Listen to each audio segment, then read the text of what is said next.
record niya. May karapatan si Sarah na malaman niya na anak niya si Cruzita Marimar. Karapatan? Simula nang iwanan niya ako, wala na siyang karapatan sa amin. At hindi kailangan ni Cruzita ng mga katulad niya. At kahit kailan hindi siya makikilala naman ako. Dahil wala na siyang buwang sa puso namin.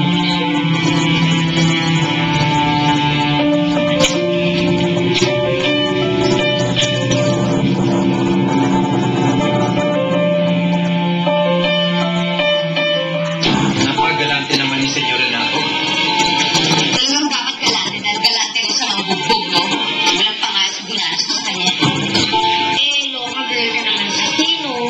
Bakit? Hindi ka na lang ba maging loyal kay Renato? Ano pa bang hahanapin mo sa isang asawa? Mayaman na, gwapo, kanino pa? Pero hindi siya si Sergio. Si Sergio ang mahal ko. Bakit si Senyor Renato ang pinakasalan niyo? Kaibigan, bakit nakikisali ka sa usapan namin, Monica? Kasi kabe, tingnan mo naman ako ni Angelica, ha? Init ang ulo ng lola mo. Love you. Love you. Angelica, ano ka ba? Bakit mo naman sumisigaw-sigawan yung baby ko? Monica, hindi na ako masaya kay Renato.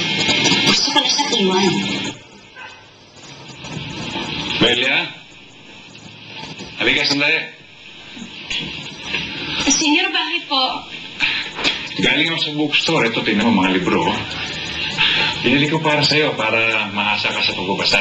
Oh, Ay, senyor, huwag na lang po, hindi ko po matatanggap yan. Nakakaya naman po sa inyo.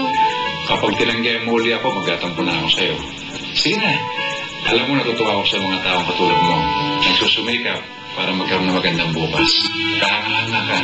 Ay, senyor, kayo po ang kahanga-hanga. Tumutulong kayo sa kapwa niyo na wala kayong hinihinging kapalit. Napakabuti niyo po. Sana pagpalain po kayo ng Diyos. Salamat. Oh, ito na. Salamat po. Ay, Bulgoso!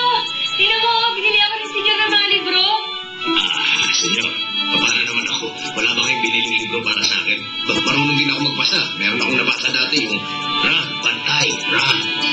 Ay, senyor, pag ituto po ako magbasa, lagi kong babasahan si Cruzita. Maraming pong salamat dito. Wala ka naman. Sige. Gano'n ka ba? Alam mo ba pag ginawa mo yun, parang ka na nagpaalam sa luho at bisyo mo, no? Alam ko. Kaya nga hanggang ngayon, nandito pa rin ako. Natatakot na ako sa maaaring gawin ni Renato. Alam ko hindi siya papayag na iwan ko siya. At magmukhang tayo sa ibang tao. Mas gugustuhin pa niya mamatay na lang ako kaysa mapunta ako sa ibang lalaki.